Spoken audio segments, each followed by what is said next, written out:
Que he aprendido un montón de cosas. Pues muchas cosas sobre kayak que no tenía ni idea y sobre la naturaleza también, sobre la fuerza del mar, que tampoco lo conocía nada, y de la convivencia con la gente. Un montón de cosas, no te las puedo explicar ahora, en 2 minutos. ¿Una palabra? Hidrofilia.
Sí, porque para la Hilton llevamos 2 y yo creo que sí, que fácil que haya que subir 3 de ahí, pero me parece que Nanortalik tiene 150 habitantes. O sea, ya entré en un kayak y hice un poquito, pero nunca así onda más de 1 hora. Pero a mí me han dicho que se puede y que no hay ningún problema y que no nos vamos a ahogar y que Gorka, vamos, o sea, no tiene ninguna duda de que podemos hacerlo. Like every day, in the early hours of the morning, Gorka leaves his house and goes to the river. Today, the weather conditions are good, and immediately he is where he likes being the most, in the water.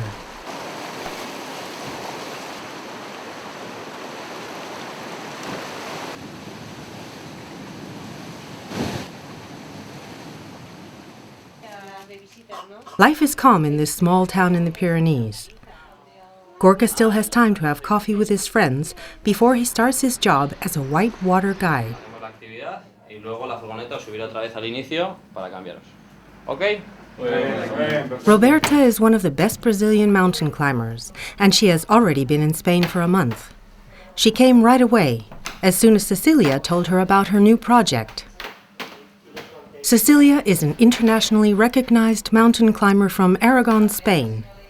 She has a new goal, an expedition to the highest cliff in the world, a granite wall 5,120 feet tall that emerges from the sea. The sea cliff, located on the southern coast of Greenland, is known as the Thumbnail, and it has only been conquered once by a team from England. Cecilia is determined to climb this cliff, But several conditions will make this climb unique. First, it's going to be a female team. Second, they will get to the base of the cliff the traditional Eskimo way, by kayak. And third, they will take a route never taken before, different from the one taken by the English team. She has already been studying this project for 3 months.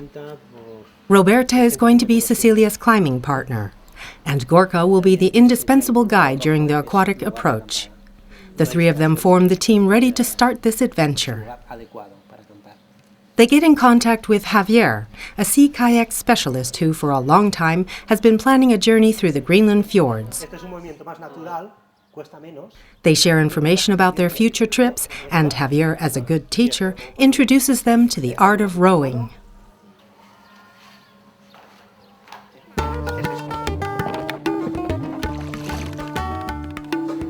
La fuerza de 7 dragones de fuego, navegación celeste y estudiada técnica de vuelo, viento al favor, expandirse en todas direcciones, siempre perdiendo, preludiando tiempos mejores. Aunque batalle yo no quiero desafíos, máximo respeto, dame lo que es mío, no existe competición para tanta hipocresía. Somos barceros remando hacia nuestra propia deriva. Quien engaña no gana. Quien engaña no gana. No gana. Quien engaña no gana. Y enemigo que huye, puente de plata. Que cada parabonte sube en esta cruzada. Fabricando color, voy levantando los andamiajes de las palabras y de la calle de la rima voy. Lisa asfalto, letalidad imposible, ya apagando candela. Dragón invisible, les dices que no hay nada nuevo bajo el sol. No quites hierro, hablar de lo que una no sabe, trae mal agüero. Quien engaña no gana, y quien engaña no gana, quien engaña no gana. The Women's Challenge attracts the media from the beginning. Eva is the one who will maintain contact with the team during the expedition and distribute information to the media. They start to prepare the dossier and to plan the press conferences and interviews. Pues sabes que eso es un sitio muy aislado, muy remoto, ¿no? Entonces el miedo es un poco por eso, ¿no? Porque no la puedes liar, no la puedes cagar. El agua está a 2-3 grados y vamos, no te puedes quedar por ahí flotando porque en cuestión de 2 minutos te morirías, ¿no? Y yo creo que estamos preparadas. O sea, miedo más que nada es gusanillo, ¿no? Un poco de precaución. Oh, sí, el miedo siempre está presente, ¿no? Pero tengo bastante confianza, ¿entiendes? Tanto en Cecilia como a todos que vienen con nosotros. Pienso que estamos maduros para eso. With few days till they leave for Greenland, representatives of the government of Aragon, who is financing the project, and the mountain club Peñaguara from Huesca, also financing them, come to see them off. Not everything is cheerful before their departure. They establish the emergency plan in case of a fatal accident. Personal information and telephone numbers of the people involved are taken.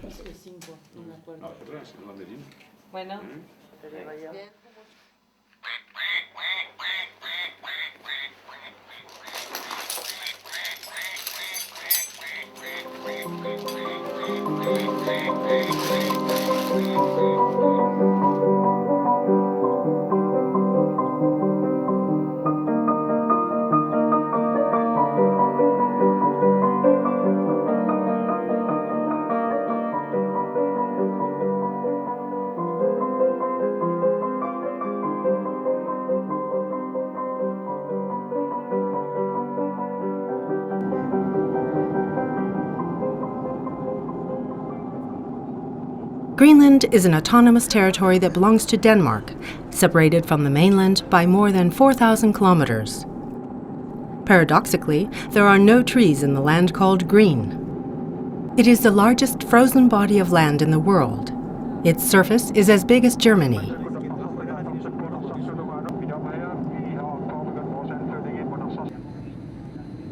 The ocean currents provide the heat needed for a small part of the land to thaw during the short Arctic summer.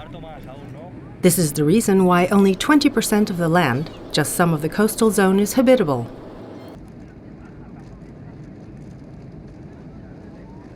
Due to its topographical conditions, there are no roads in Greenland, and the interior transportation consists of helicopters, small planes, or boats through the intricate network of fjords. Gorka is preparing the voyage by kayak. He is marking the coordinates for the trip on the map and inputting data into the GPS. Early in the morning, they put all supplies necessary for the expedition in a motorboat. They have food for a month and all their climbing and camping gear. Small boats in Greenland are the equivalent of cars in other countries. Fjords and the open sea are the roads to travel in this almost barren coast. With the first lights of dawn, a long day of navigation starts, taking them to Nanortalik, which is an Eskimo name meaning bear's place. Like all the towns in Greenland, it is a colorful maze of wooden houses.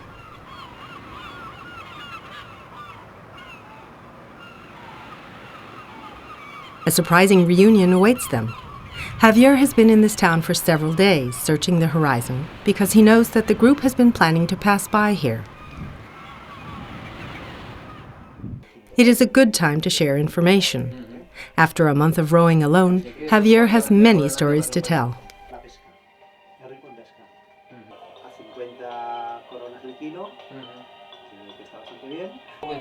This is the end of the motorboat trip. From now on, kayaks will be the only means of transportation. They have to put everything in waterproof bags in the small hold of the kayaks.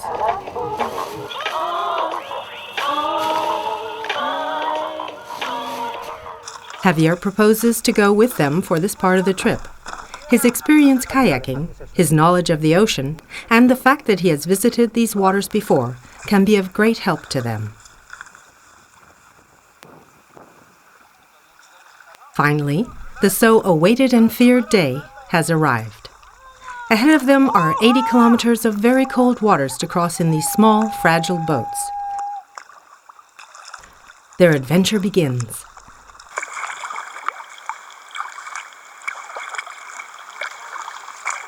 The team has calculated 3 or 4 days of rowing. The duration of the trip can vary depending on the conditions of the ocean and the wind.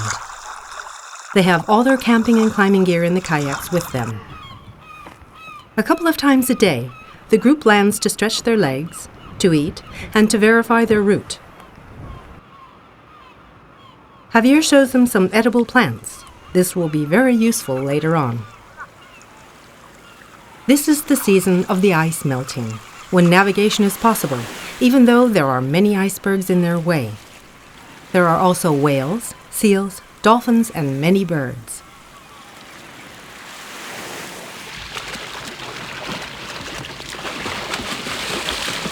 The day is cold, but the conditions for rowing couldn't be better. The sun is shining, and there is hardly any wind. They have overcome the open sea without difficulty, and now they are in the network of channels where there aren't any waves.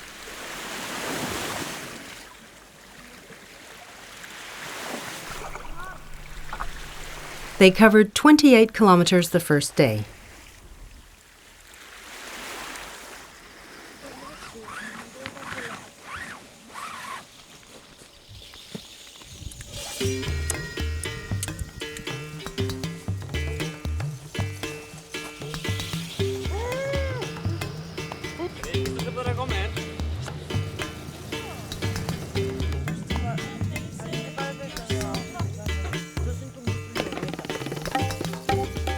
The following morning, Roberta gets up with a lot of pain in her back as a result of constantly rubbing against the kayak. With a sponge and a piece of duct tape, Gorka improvises an emergency solution.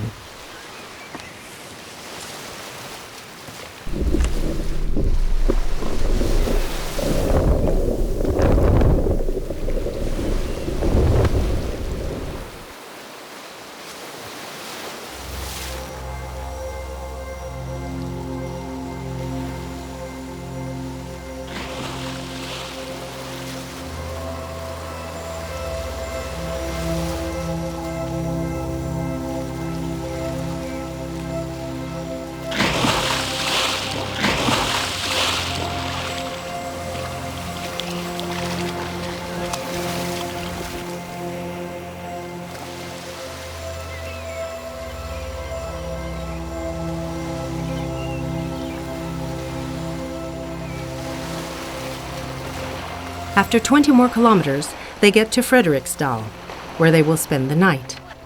This is the last inhabited place before their final destination. Immediately, they are surrounded by curious children who want to try out the kayaks and their equipment.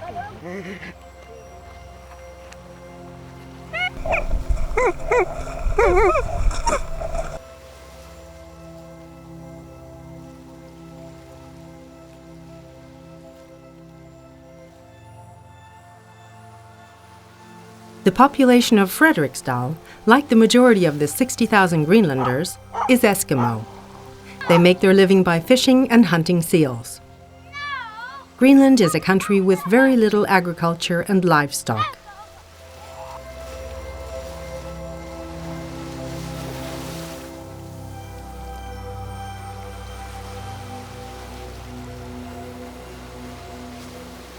The day starts off cloudy and a little windy. Without the protection of the channels, crossing the open sea is an important step in the approach to the base camp. The icebergs surrounding them remind them that the frigid ocean waters could be very dangerous in case of an unexpected capsize. Gorka and Javier are watching out for Roberta and Cecilia every moment. They go as a group. At sea, as in the mountain, the safety of each person depends on the teamwork. Little by little, the day improves, and as soon as they enter the fjords, the sea becomes calm and the tension disappears. They take the time to enjoy the unbelievable landscape, all inundated by intense blue light.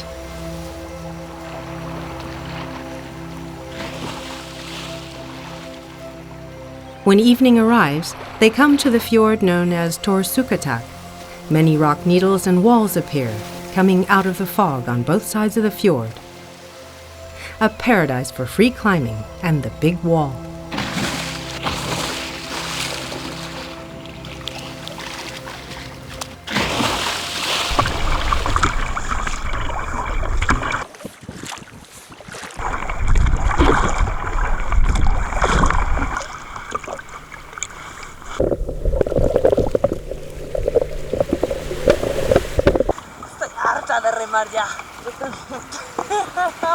Very tired from rowing, Cecilia and Roberta finally contemplate the thumbnail, a huge sea cliff that stands up almost a mile above the water. There is no flat space at the base of the cliff, and they have to go to the other side of the fjord to look for a place to camp. Just in front of the wall, the team finds a good place to set up the base camp. It is a wide, flat green area where it is easy to land. There is also a little stream not far away that will provide drinking water. The fjord is a little less than a mile wide, and from the camp it seems like an easy approach to the wall. This landscape offers an unmatched and solitary beauty. Animals abound and plants are in full bloom in these few months of polar summer, when the ice is not covering the land and the sea.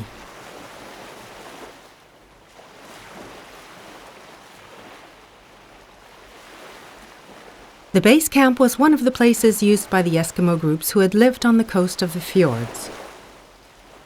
Cecilia and Gorka are moving some stones to secure the tarp for the kitchen, when they make an extremely rare discovery. They find a mass tomb with remains of all inhabitants of this coast. During the first day in the base camp, they discover the downfall of this beautiful place, the plague of mosquitoes. They come out of nowhere and get into their eyes and noses. They disappear only when it is cold and windy. Because the weather is exceptionally good today, they begin to get ready to climb as soon as possible. Roberta and Cecilia will carry dehydrated food and energy bars, carrying the least amount of weight and volume, with the most food energy possible.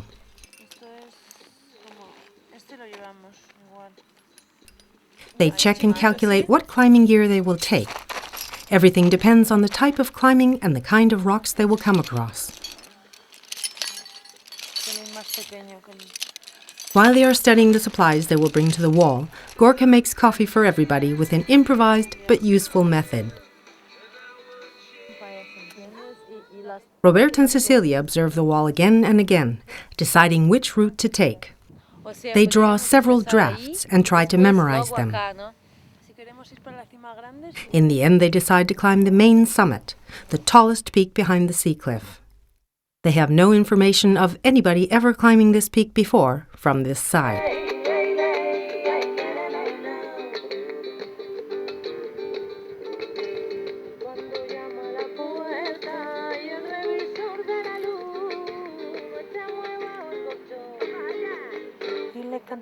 Es la cosa más importante para hacer una buena pared.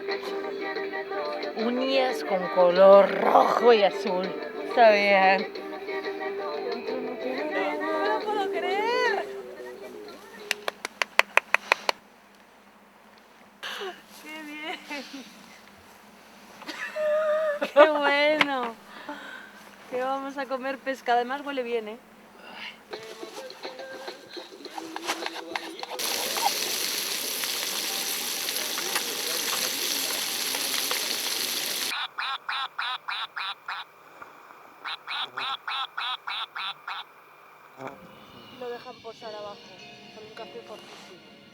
A little fox visits the camp, each time more confident, and meanders around the tents and the kitchen.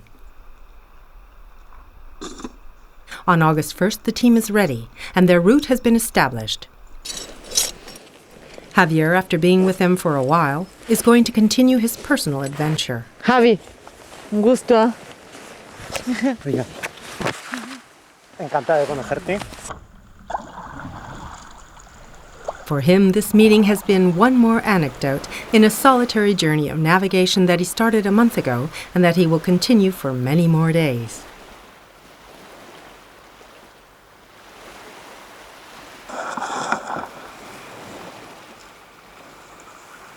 In the afternoon, Roberta, Gorka, and Cecilia go in a kayak to the base of the cliff.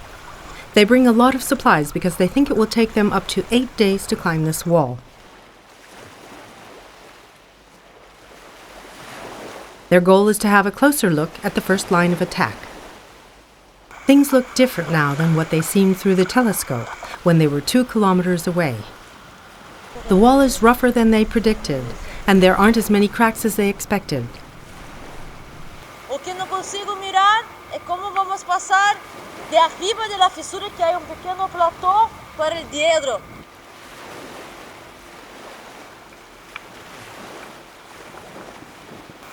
Está guay, la línea muy guay, tal cual, pero La línea es súper linda. otra es coger y coger más Copperhead, porque luego sí que le veo la conexión. Una vez que lo ves que hace diedro ahí arriba, después de cuando se pone un poco más tumbado, hace un diedro y ahí sí que está claro. The next step is to look for a place to land without too much effort.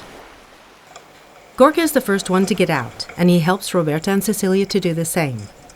Little by little, they get everything out of the kayaks. They are very careful not to get anything wet.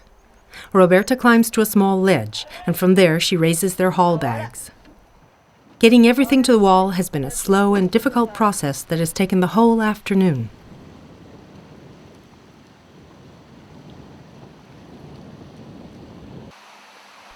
They use the last minutes of daylight to gain a few meters on the rocks.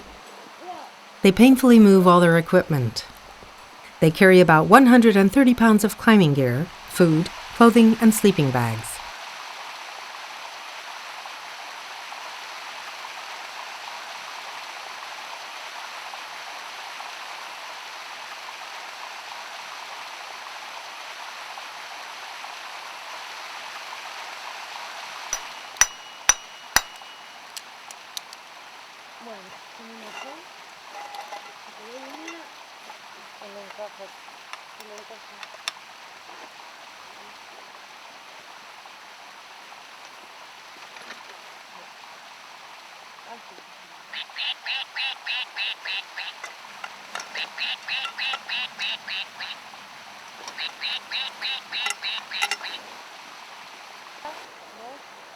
They feel optimistic. Now they think they can get to the summit in 3 days. In order to climb with less weight, they decide to leave all the aid climbing gear and a good portion of their food supplies in their first bivouac. They start climbing the granite slabs on the right side of a long chimney that runs up, through the wall, all the way to the top. For the first pitches, the rock is pretty good and with many cracks.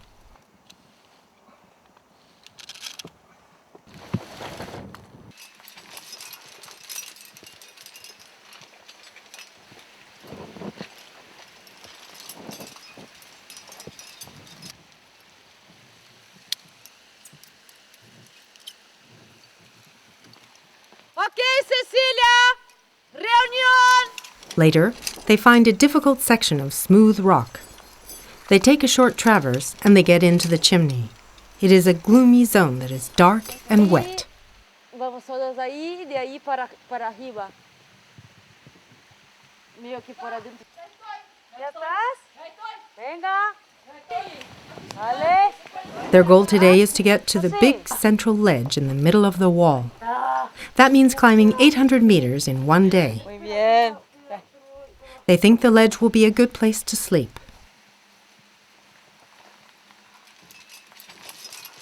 Cecilia and Roberta share pitches. Normally, they alternate the work of opening the route, but sometimes the same climber takes 2 leads at a time.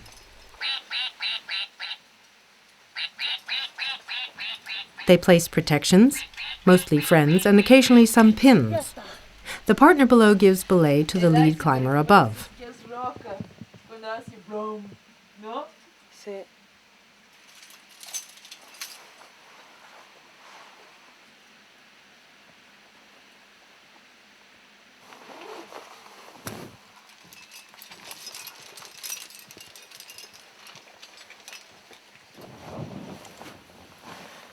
Sí, es Bruno. Muy bien. Ya lo tienes. Sí. They set a new belay every 50 meters or so. The second climber then helps to release the haul bags and to remove the protections. They don't leave behind any signs of their climb. Cecilia and Roberta have planned a clean climbing without drilling the rock at any time.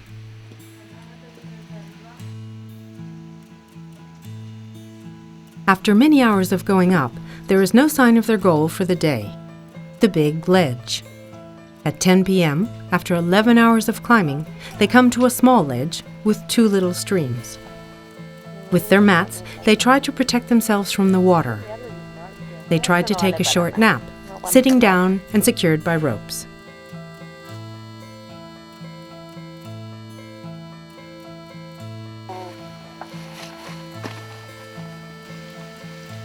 Estoy cagada de frío. Everything is soaked in the morning. Climbing gear, sleeping bags, clothes. It is 6 a.m. and they have not been able to sleep at all. They have breakfast on nuts, cheese, and salami on the little ledge where they spent the night. It's obvious that cold and wetness is affecting the whole climbing team. A dense fog covers everything. Cecilia opens a route, looking for the slabs she saw on the left side.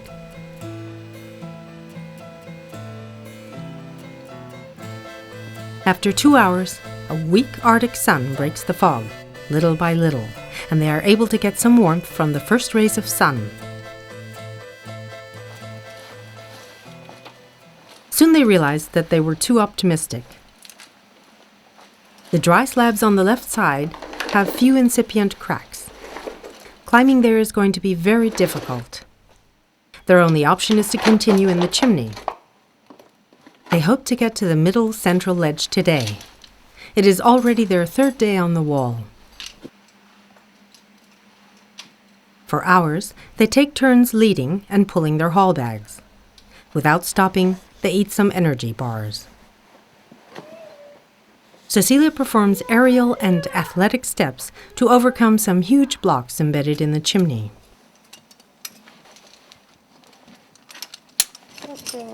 The rock is rotten, and stones are constantly falling. They also have difficulty placing the protections. It is cold. maestra. Finally, Roberta finds a way off to the left that allows them to climb in a less vertical zone. For just a moment, they think they reached their goal, but soon they realize that it is not the central ledge. It's very late. Today, they have spent more than 14 hours climbing. This site looks like a good place to sleep. They don't have much food, so they decide to ration it. At least tonight they can enjoy a luxury bivouac, compared with the one they had last night. The ledge is wider and they can sleep without ropes. There is a cold wind that night.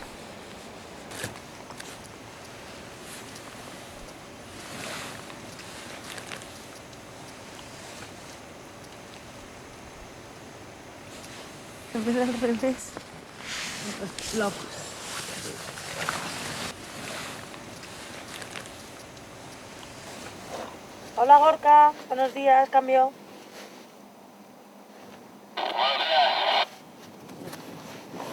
¿Cómo andamos? Cambio. Tengo un poco de flojera, pero por lo demás bien. A ver Gorka, te voy a poner... Estoy moviendo una cuerda naranja, bastante visible. De todas maneras, eso, estamos un poco a la derecha de unos regueros que bajan ahí, más abajo forma como una cascadilla. Y bueno, ya nos localizarás. Era para ver si nos podías decir a cuánto estábamos de la repisa.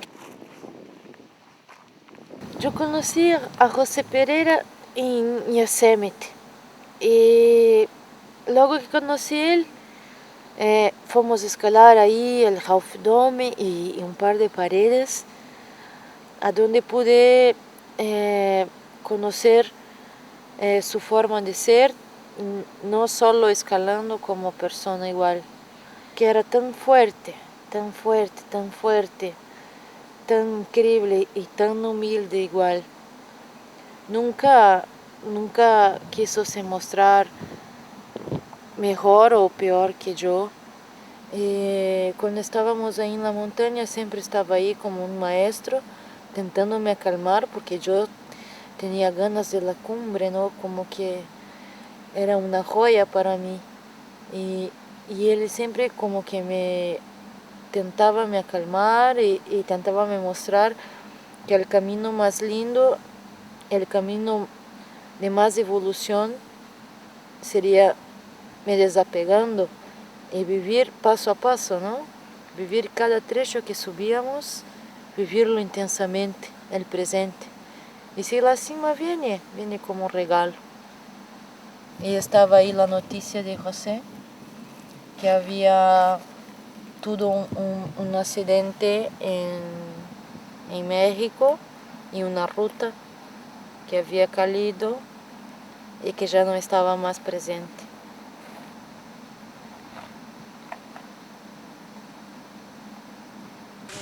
The following day is cloudy. A dark gray color invades the landscape. It starts to rain. They hurry. Their priority now is to get to the big ledge as soon as possible. It's the only escape route from the wall. They carry their haul bags on their backs instead of pulling them with ropes. This way they can go up faster. 2 more pitches and finally they get to the big ledge. It is noontime.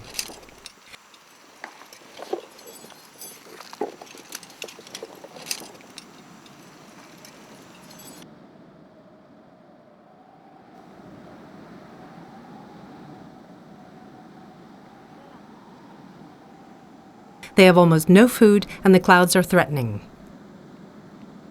They decide not to risk their safety in these conditions and they start their descent. Gorka, prepare las piraguas porque ya estamos bajando. Tendré la emisora abierta hasta que me monte en la piragua. Luego me la llevaré y volveré a abrirla cuando esté en la base del corredor, ¿ok? Perfecto. Vale, ok. They leave all the equipment unnecessary for the descent inside insulated bags protected by a rock.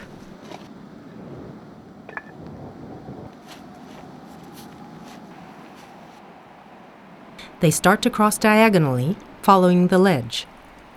They look for the snow gully that runs all the way down to the base of the cliff. Gorka will be waiting for them there with the kayaks.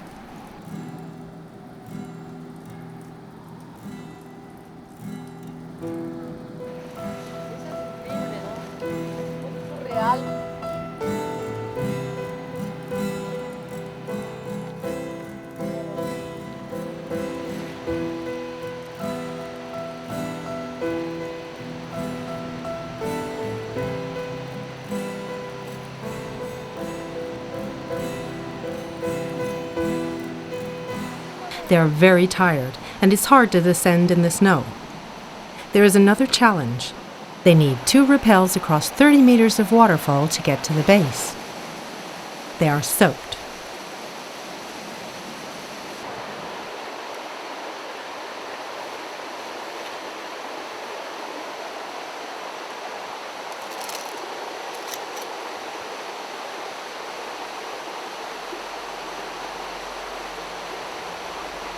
Cecilia and Roberta were able to get off the wall on time. It has been raining all night. The mountains are covered with rain and fog. The climbers spend the whole day inside their small tents, and they only go outside when it's urgent. The kitchen tent is a good place for meetings. At least there they can stand up. It's time to gain strength and to take care of slight injuries and damages.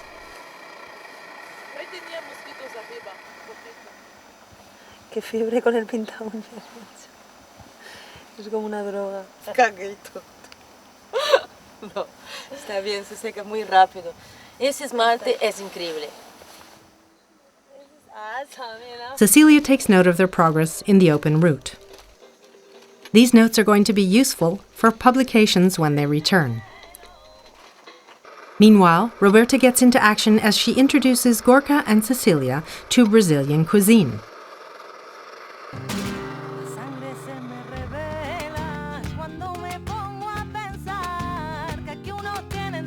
Little by little, the storm goes away.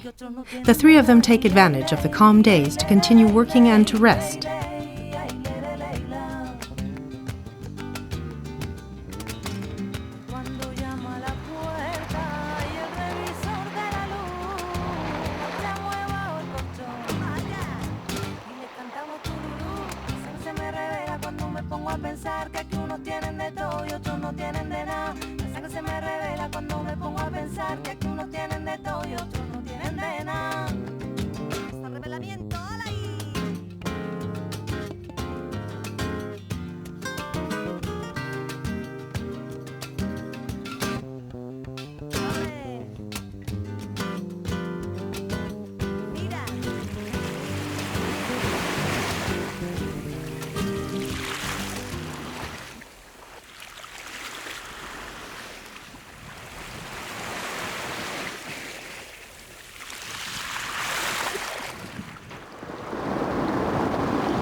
This is awesome, I think. Hola, hola. A ver, ¿me recibes?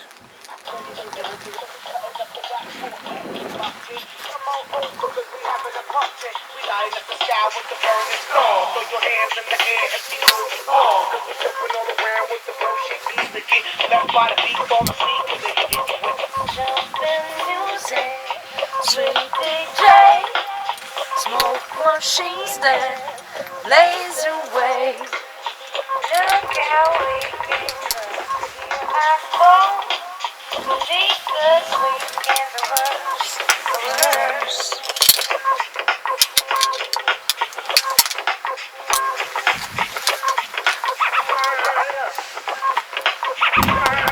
Good weather is always a luxury in Greenland, and today, August the 9th, 4 days after descending from the wall, the team is ready for their second attempt. The climbers start their work on the wall again. Half of the route to the summit is already opened. Now is the time to continue the climbing from where they were forced to give up 4 days ago.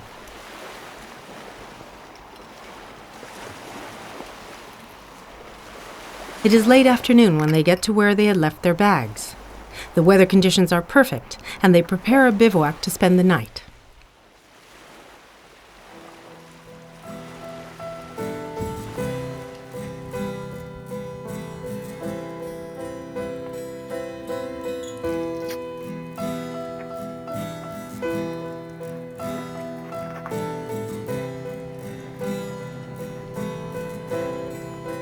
They get up at 4 o'clock in the morning.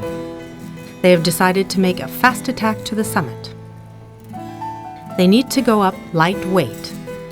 Each climber carries a small backpack with a minimum equipment. They take 6 energy bars and 2 sandwiches. They have no clothes but the ones they are wearing. They are sure they can get to the summit and back to the sledge by nighttime. However, the margin of error is very narrow.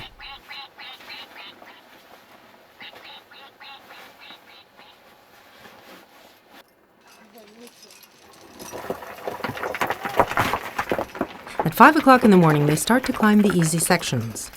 Little by little, they connect technical pitches with simpler ones, simul climbing. Their rhythm is good. No, no estamos al borde de la nieve. Estamos al lado de un torrentito que baja, pero es que la verdad es que esto es enorme, ¿eh? Ahora ya vais a por los neveros de arriba. ¿Por qué parte del nevero saldréis? ¿Por la parte mía derecha? Sí, vamos a salir por la parte tuya derecha. At noon, they get to the second snowdrift. They are able to keep their established schedule. They rest for 45 minutes and eat sandwiches and the energy bars. They feel strong and energetic. ¿El altímetro marca cuánto?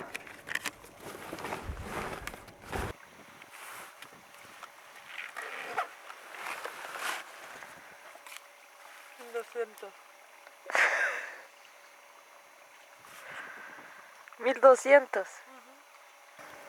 Eso que nos falta. Que las mujeres nos podemos valer, no necesitamos a un hombre detrás para poder hacer las cosas, aunque también está bien tenerlos al lado, pero o sea, no es que quiera vivir en un mundo de mujeres, que va, me encantan los hombres también, ¿no? Pero siento que a veces las mujeres como que nos colgamos mucho de los hombres para hacer, no tenemos suficiente confianza para hacer las cosas por nosotras mismas. El primero que me influyó fue Lorenzo Ortiz, que fue mi monitor, mi primer monitor, y él me puso la ilusión y la curiosidad por las grandes paredes y por la escalada tradicional, que bueno, no es... Era un súper entusiasta de las paredes y un gran alpinista y bueno, pues él es el que me pegó ese entusiasmo e hizo que yo siguiera también ese camino, además de que era una persona a la que admiraba muchísimo.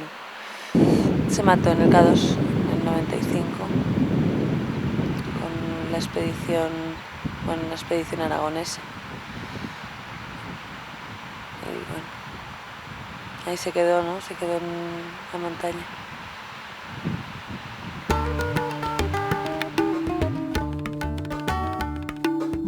La fuerza de 7 dragones de fuego, navegación celeste y estudiada técnica de vuelo, viento a favor, expandirse en todas direcciones, siempre perdiendo, preludiando tiempos mejores. Aunque batalle yo no quiero desafíos, máximo respeto, dame lo que es mío. No existe competición para tanta hipocresía.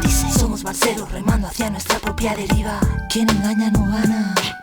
Aquí quien engaña no gana. No gana. Quien engaña no gana.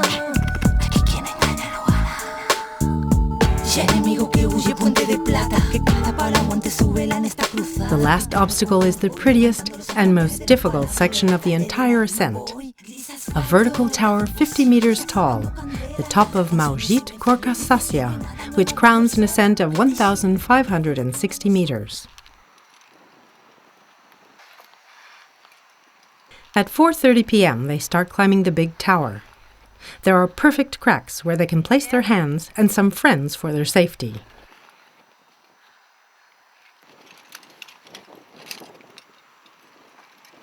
The last meters are the most difficult pitches.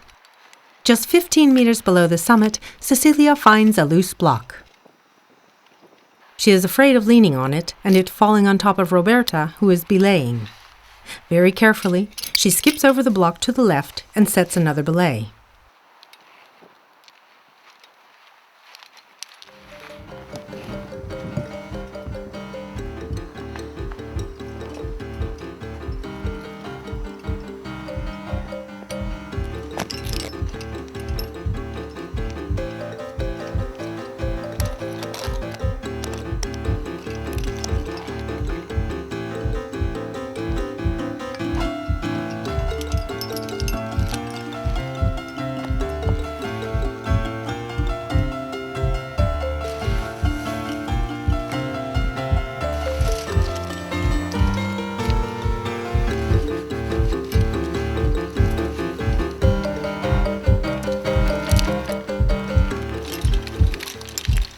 They conquer the last obstacle at 6:30 p.m.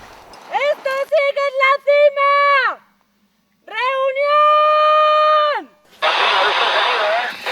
Sí, ya lo has visto. Sí que se ha visto, sí. Sí, aquí luchando hasta el último momento, que el último largo se empezó a subir y luego a mí me ha costado un huevo, porque era difícil, bastante difícil. Y encima ahora nos hemos tenido que parar porque había un bloque justo antes de la cima y bueno, y eso. Y hemos tenido que hacer un poco de comedias, pero ya está. Por fin la cumbre.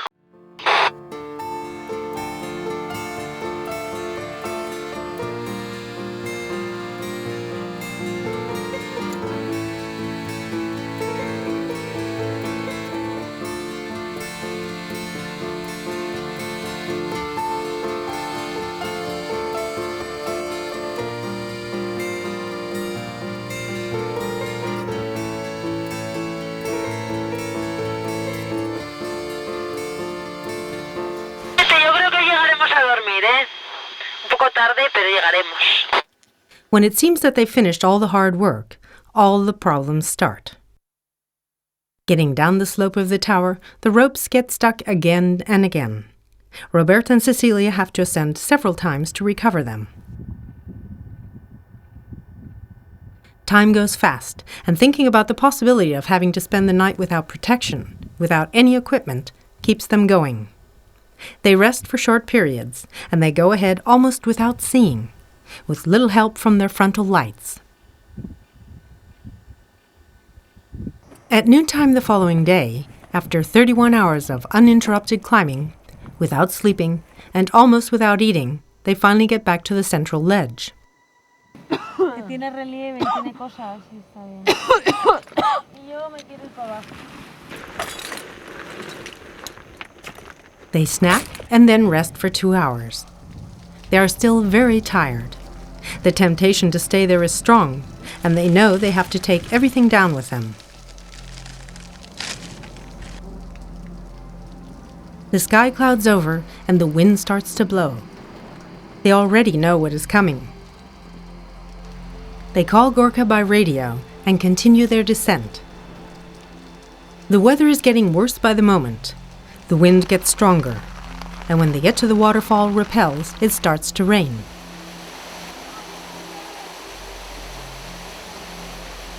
It's not easy to get into the kayaks being so tired, carrying heavy backpacks and without light. It's already nighttime when they are finally in the water.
The big storm pounds on them, and the mountain is covered by the wind, water, and the cold.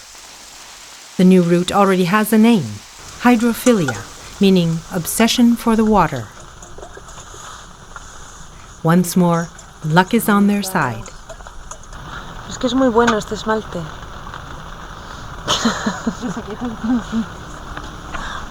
¿Quieres mirar mis manos también? Las mías están bien. Es otra cosa, parecen menos rotas. El mismo barrujo de avalancha, así.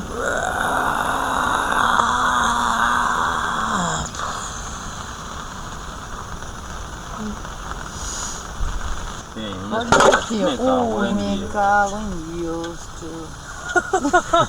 Me cago en... A ver si no se cae. Relaciones humanas. Es lo que más he aprendido. Cómo puede ser un escalador profesional, cómo lo ve, cómo lo vive, cómo se lo plantean. Y bueno, pues poner tu granito de arena para ayudar, ¿no? Para ver un poco tu función del kayak. Ayudarlas a cruzar al otro lado del fiordo para que empiecen a escalar y todo. Es lo que más he aprendido. Relaciones humanas. Un ritmo guapo, una sensación de viaje muy llena, ¿no? De independencia sobre todo. ¿Qué aprendí de ese viaje? El desapego. Yo pienso que fue una de las cosas más fuertes que aprendí y que tengo que estar cada vez más libre y más desapegada a la materia si quiero estar en plena armonía con las montañas. Como fue un viaje tan fuerte, tan al límite, tengo ganas de estar más con mi gente, de compartir, de estar con las personas que amo y dividir más este tiempo con esta gente igual. Él es el hombre de cristal. Debido a una enfermedad congénita, sus huesos se parten como de cristal. Por eso todos sus muebles están abullados. Un apretón de manos le podría triturar los metacarpos. Lleva 20 años sin salir de casa.